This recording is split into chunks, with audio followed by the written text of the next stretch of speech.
સરસ્વતી વિચાર કરે છે કે દેવતાઓ કેટલા ઊંચે રહે અને છતાંય એના વિચારો કેટલા નીચા છે. થોડી રાખ બેટા. કેટલી એની ઊંચાઈ છે અને છતાં એના વિચારો કેટલા નીચા.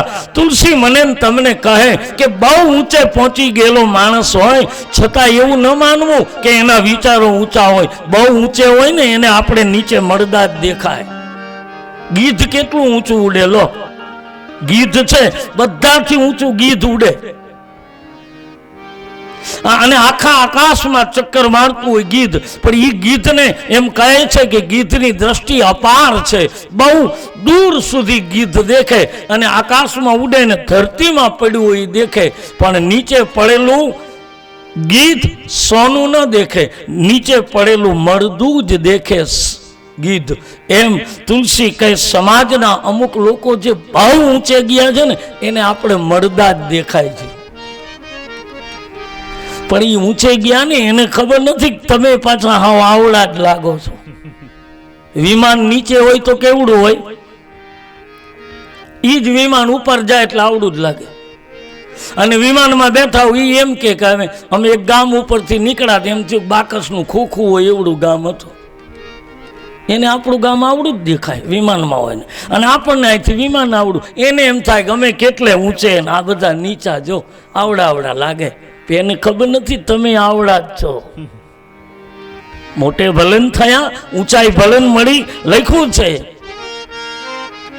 ઊંચ નિવાસી નીચ કર તૂતી, ઊંચ નિવાસી નીચ કર તૂતી, દેખન સકાઈ આપરાઈ વિભૂતિ.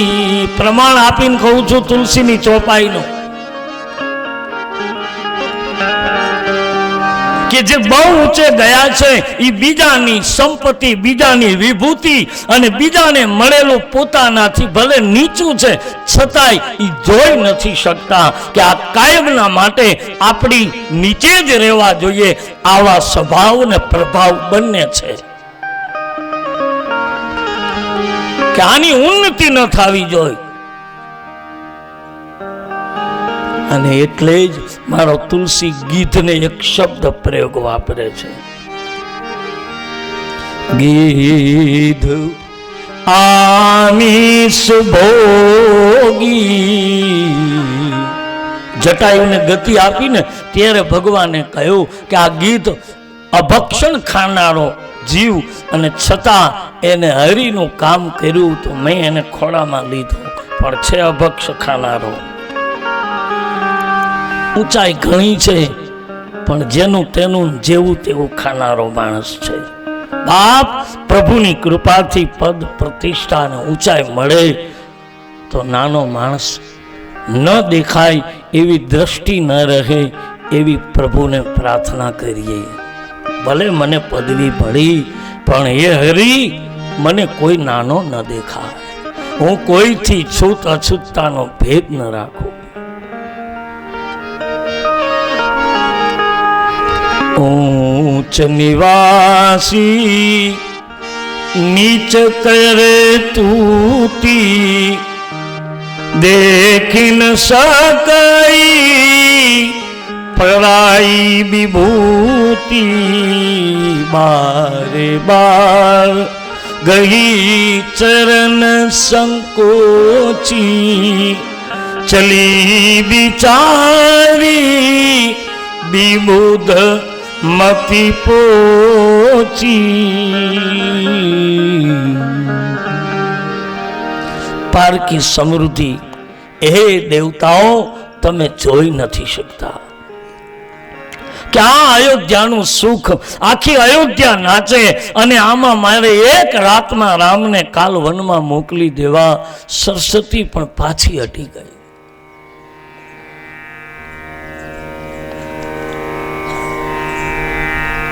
આખરે ઈચ્છા ભગવાનની હતી.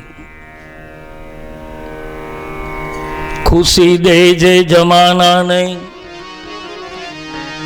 આ ખુશી દેજે જમાનાને અને મને હરદમ રુજન દેજે. કવિ કલાપી. ખુશી દેજે જમાનાને મને હરદમ રુદન દેજે, અવરને આપજે ગુલશન મને વનવેરાન દેજે. કહે છે હું નિરખું મારા પાપને એવા મને નયન દેજે. હું નિરખું મારા પાપને એવા મને નયન દેજે. એ ખુદા આટલી છે તુજને વિનતી આ નાજીરને, જેનાથી અણનમન શીશ મને એવા નમન દેજે. કોઈને હું ન નમતો હોઉં એવી જગ્યાએ મને તો નમાવી દેજે. હું બીજાના પાપ નહીં, હું નિરખું પાપને મારા મને એવા નયન દેજે. યા ખુદા આટલી તુજને છે વિનતી આ નાજીરની, કે જેનાથી અણનમન શીશ મને એવા નમન દેજે. અને કવિ ત્રાપજકર એણે તો વળી ગુજરાતીમાં જુદું જ લખ્યું છે ભજન.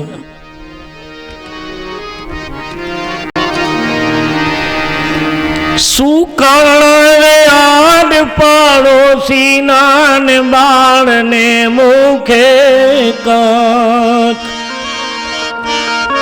આ સુકર્ણ આડ પાડોશી નાન બાળને મુખે કાંક. એ મુઠ્ઠી ચણ નાખતો જાજે, મુઠ્ઠી ચણ તો એ નાખતો જાજે, ને આપવું હોય તો આપતો જાજે. એ તને દીધું હોય તો દેતો જાજે. આદરિયો કાઢતો ડોળાન માથે ઉભા મોત ના ઓળા. આદરિયો કાઢતો ડોળાન માથે ઉભાઈ મોત ના ઓળા. એવા વામડે ચડેલ એ જીવાણ બીજાનું, વામડે ચડેલ તે દિવાણ બીજાનું. આજ ધીમે તું આંકતો જાજે, અને આપું તો આપતો જાજે. તને આપું તો આપતો જાજે, અને દીધું તો દેતો જાજે. કવિ ત્રાપજકર.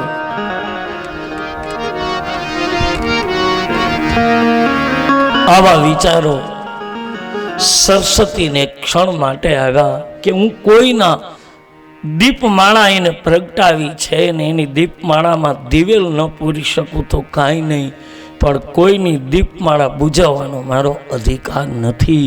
આવું સરસ્વતીને એક ક્ષણ વિચાર આવ્યો, પણ હરિની ઈચ્છા હતી એટલે સરસ્વતી પાછા ન વળ્યા. અયોધ્યામાં મંથરાના દિમાગ ઉપર સવાર થયા. યાદ રાખજો બાપ, માણસની મન નથી બગડતું, હૃદય નથી બગડતું, બુદ્ધિ બગડે છે.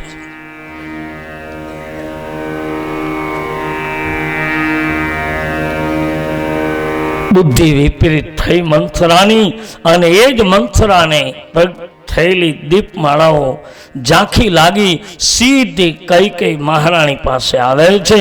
મહારાણી કૈકેયીને મળી છે, અને કૈકેયી મહારાણી મંથરાની ખબર પૂછે, મંથરા કેમ છો? કારણ કે આવી એટલે મંથરા બોલકી બહુ છે. ને એક વસ્તુ સાંભળી લેજો, મંથરા કોઈ સ્ત્રી નથી. તમને પ્રમાણ આપું રામાયણમાં, એ તો આપણને જ દેખાય છે કે મંથરા એટલે સ્ત્રી ના. નામ મંથરા મંદમતી પ્રમાણ, તુલસીનો દોહો એનું પ્રમાણ આપે છે. નામ મંથરા મંદમતી ચેરી કઈ કઈ કેરી અજસ પેટારી તાહી કરી ગઈ ગિરામતી ફેરી. નામ મંથરા એક મંદમતી ચેરી કઈ કઈ કેરી અને અજસ પેટારી તાહી કરી ગઈ ગિરામતી ફેરી. સ્થૂળ રૂપમાં તો કઈ કઈની દાસી જ છે, પણ થોડી વાર માટે એક બાજુ મૂકી દો એને અને કેવલ તુલસીના દોહાના શબ્દો સાંભળો. દાસી જ છે, એમાં કોઈ ફેર નહીં. ચિત્રના રૂપમાં દાસી, એનું કામે દાસીપણાનું બધું બરાબર છે. દાસી જ છે, સ્ત્રી જ છે, પણ તુલસી જુદું કહેવા માંગે છે. નામ મંથરા. હવે મંથરા કોને કહેવાય? મંથરી શબ્દ નથી, નહીતર તો કહેવાય કે સ્ત્રી છે. એમ લખ્યું હોત ને કે નામ મંથરી મંદમતી, એવું નથી લખ્યું. નામ મંથરા. અથવા તો આમ લખ્યું હોત તો આપણે પુરુષ કહેત કે નામ મંથરો, તો પુરુષ કહેત. મંથરી લખ્યું હોત તો સ્ત્રી કહેત, પણ અહીંયા નથી સ્ત્રી લખ્યું, નથી પુરુષ લખ્યું. નામ મંથરા મંદમતી અને ચેરી કઈ કઈ કેરી. કેવી છે? અજસ પેટારી, જેના પેટમાં અબજસ ફેર્યો છે. તાહી કરી ગઈ ગિરામતી ફેરી. એ મંથરી સ્ત્રી પણ નથી, પુરુષ પણ નથી. જેની બુદ્ધિ પહેલા વિપરીત થાય અને બુદ્ધિ પોતાની બગડે કુસંગથી, સરસ્વતીથી, પછી જે બીજાને પોતાના સંગમાં લઈ અને બગાડવાની કોશિશ કરે, એ પછી સ્ત્રી હોય કે પુરુષ હોય, એ બધાને મંથરા જ કહેવાય.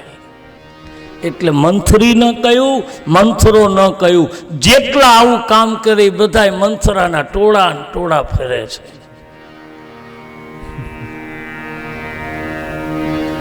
સામૂહિક ઘા કર્યો તુલસી, વ્યક્તિગત ઘા નથી, સામૂહિક ઘા છે.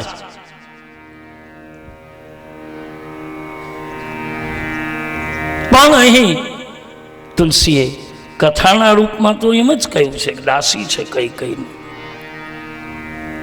એની બુદ્ધિ બદલી, કઈ કઈ મહારાણી પાસે આવી. મહારાણી કઈ કઈ ને, કારણ કે કઈ કઈ આવી એટલે કઈ કઈ ને મંથરાનો ચહેરો, કારણ કે મંથરા બોલકી બહુ છે, અતિશય બોલે છે. પણ આજે આવીને ચૂપચાપ બેઠીને, બહુ બોલતું હોય ને ચૂપ થઈ જાય ને, સમજવાનું કે આમાં કાંઈક છે. અને ક્યારેય ન બોલતું હોય ને બહુ મંડે બોલવાને, સમજવું કે આને કાંઈક સવાર જ છે. કેમ છો? ક્યારે આવ્યા? કેમ હમણાં દેખાતા નથી? આપણને એમ થાય કે આ કોઈ દી ન બોલે ને કેમ આમ થયું. 5 દી થાય ત્યાં ખબર પડે કે આ કારણ હતું. કોઈ દિવસ મંથરા ચૂપ રહે જ નહીં કઈ કઈ સામે, પણ ચૂપચાપ આવીને બેસી ગઈ. એટલે મહારાણી કઈ કઈ ધીમે રહીને પૂછ્યું, મંથરા તું બહુ બોલ બોલ કરે છે, લક્ષ્મણે તને થપાટતો નથી મારીને? કારણ કે લક્ષ્મણ ઘા કરી લેતા, લક્ષ્મણ ગમે ત્યારે મંથરા ઉપર પ્રહાર કરી લેતા.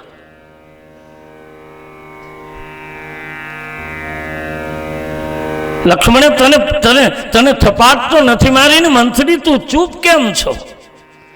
એટલે ધીમે રહી અને મંથરાએ કહ્યું કે હે મહારાણી, આમ તો કાંઈ નહીં, પણ હું અયોધ્યામાં આવી અને આજ અયોધ્યામાં દીપમાળાઓ પ્રગટે છે, લોકો ઉત્સવ ઉજવે છે. કે કેમ? તમને ખબર નથી મહારાણી? કે બોલે મને ખબર હોય તો હું અહીંયા હોઉં, હું મોટાબેન કૌશલ્યાને ત્યાં ન ગયો કે? તો સાંભળી લો મહારાણી, આવતીકાલે અયોધ્યાની ગાદી રામને મળે છે અને એના સમાચાર તમને કોઈ આપ્યા કે નહીં, તો આવતીકાલે ગાદી મળે છે રામને, એની ખુશીમાં અયોધ્યા આનંદ કરે. એટલે મણી જડિત માળા પહેરીથી કઈ તોડીને આપી દીધી. લે મંથરા, સોનાની માળા લઈ લીધી, સાડીને છેડે બાંધી દીધી અને પછી ધીમે રહી અને કહ્યું કે આ સમાચાર મેં તમને આપ્યા ત્યારે જ મળ્યા કે આના પહેલા આપને કોઈએ કહ્યું તો કે નથી કહ્યું કોઈએ? તો સાંભળી લો મહારાણી કે અયોધ્યાના ગાદીપતિ આવતીકાલે રામ થશે, પછી તમારી અને ભરતની કેવી દશા થશે એ પણ સાંભળી લો. અહીંથી શરૂઆત કરી. અને મંથરાજ એને જ કહેવાય કે જે મંથન ગતિથી બધું કામ કરી જાય. મંથરા, મંથન જેને આવડતું નહીં ને એનાથી છાશમાં માખણ નીકળે. મંથન જુદી વસ્તુ છે, વલોવું જુદી વસ્તુ છે. મંથન છાશ થયા પછી હાથથી કરવામાં આવે. બેન છાશમાંથી બેનો માખણ લે ને તો હાથનું મંથન કરે અને હાથથી પછી માખણ લેવાનું. મંથનથી તો નીકળી ગયું છાશમાં, પણ પછી વલોવણથી નીકળવું, પણ મંથનથી લેવાનું અને ધીમે ધીમે ધીમે ધીમે એમાંથી કંઈ રહેવા ન દે, માખણ લઈ લે. આ મંથન ગતિ. આ મંથરા કૈકેયીના હૃદયમાં પડેલી વાતને કાઢવા માંગે છે, કારણ કે કઈ દેશથી આવી છે. કૈકેયીનો પિતા હોશિયાર છે, દશરથજી પાસે વચન માગ્યું છે અને કૈકેયી અહીંયા આવીને ભૂલી ન જાય એટલે મંથરાને ભેડી મૂકી છે. એ વાત કૈકેયીને યાદ કરાવે છે કે તમારા પિતાએ વચન માગ્યું તો ગાદી આપવાની વાત આવે ત્યારે તમારા રામને મળવી, તમારા ભરતને ગાદી મળવી જોઈએ, એટલે એને યાદ કરાવે છે. પણ દાસીના રૂપમાં યાદ કરાવે છે.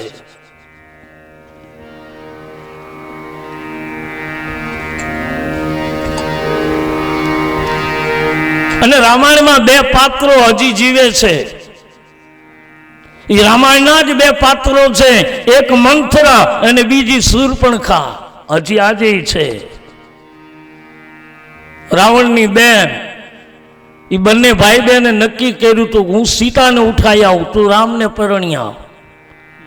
શૂર્પણખા રામને પરણવા નીકળી હતી, રાવણ સીતાને લેવા નીકળ્યો હતો.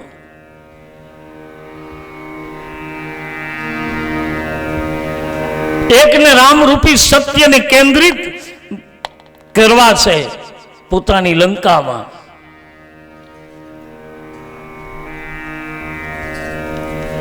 મંથરા અને શૂર્પણખા કલિકાળમાં પણ કોઈ પણ યુગમાં બે નહીં મરે. અને તુલસીદાસજી લખે છે કે કૈકેયીને કહ્યું, હે મહારાણી, તમે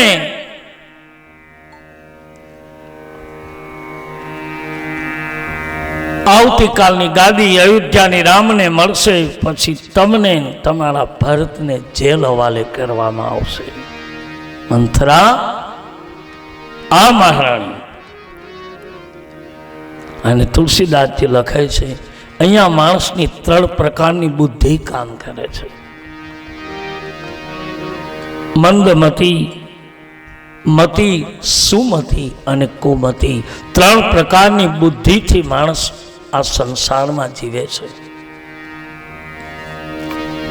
આજ મંથરાએ આટલું કહ્યું છે અને મહારાણી કૈકેયીને કહ્યું કે મહારાણી સાંભળી લો, આ સમાચાર મેં તમને આપ્યા પછી ખબર મળ્યા. આ આજની વાત નથી, 15 દિવસથી અયોધ્યામાં ચર્ચા ચાલે છે અને આપના મેલે અયોધ્યાના સમ્રાટ રોજ આવે અને છતાંય તમને કોઈ દિવસ કીધું નહીં.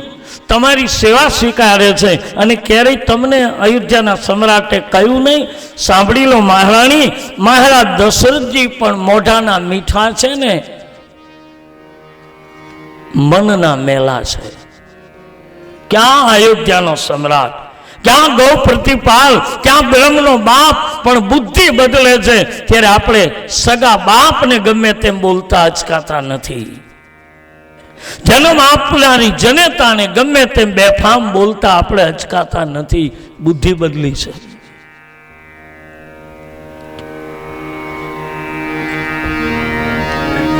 અયોધ્યાનું હેઠું ખાનારી દાસી આજ અયોધ્યા સમ્રાટને એમ કહે કે એ મોઢાના મીઠા છે, મનના મેલા છે, પણ કઈ કઈ સામાન્ય નથી. સીધી મંથરાની નજીક જઈ એના ડાબા હાથની થપાટ મારી અને મંથરાને વાળ પકડી અને ઢસડીને પછાડી મંથરા પડી ગઈ. મુખમાંથી લોહીની ધારા નીકળી. મંથરી, તું અયોધ્યાની હેઠ ખાય છે અને મારા બાપના આંગણેથી આવી છો એટલે તું મારી દાસી છો. આ અયોધ્યાની રાણી નથી. અયોધ્યાની પાટ મહર્ષિ હું છું અને અમારા ભાગ્યના સિંદૂર માટે તું કુબડી આવું બોલે?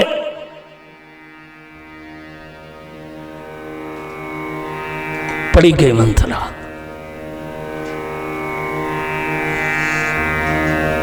પણ આવા લોકો હોય ને, પડી ગઈ, મુખમાં લોહી નીકળું, કઈ કઈ કીધું કે ફરી વાર બોલીશ તો તારી જીભ ખેંચી લઈશ. છતાં થોડી વાર પછી એ જ કઈ કઈ રાણી રાણી છે, દાસી દાસી છે. રાણી કઈ કઈ નજીક જઈને કહ્યું કે મંથરા, તું આવું બોલી એટલે મેં તારા ઉપર ઘા કર્યો. આવું બોલાય તારાથી? તું અયોધ્યાની દાસી છો અને આવું મારા એક અયોધ્યાના સમ્રાટ સામે કોઈની દ્રષ્ટિ ન થાય એના બદલે તું મને આમ કે મારા પતિનો દોષ અને એને તું આવા મન મેલા કહે? હું ઓળખું ને એને. તમે દાસીઓને તો દર્શનય દૂરથી થાય છે સમ્રાટના, તને કેમ ખબર પડી? હજી હું પણ પૂરા ઓળખી નથી શકી સમ્રાટને અને તું એને મન મેલા કહે?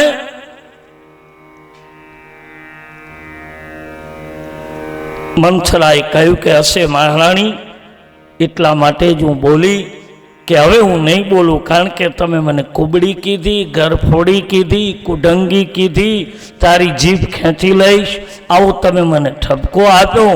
એ મહારાણી, હવે હું નહીં બોલું, પણ આ તો તમારું આપેલું જમું છું, તમારું દીધેલું ઓઢું છું, પહેરું છું, એટલે તમારી સાથે આવી છું, એટલે તમારી હિતના બે શબ્દો મારે કહેવાતા. નહીતર મહારાણી સાંભળી લો, તમારો રાજા રામ થાય કે ભરત રામ રાજા બને, મને અયોધ્યાની દાસીમાંથી કોઈ રાણી નથી બનાવવાનું, પણ તમારા હિત માટે આ શબ્દો બોલી. આમ કહીને પાછી ધીમે રહીને વળી મંથન શરૂ કર્યું.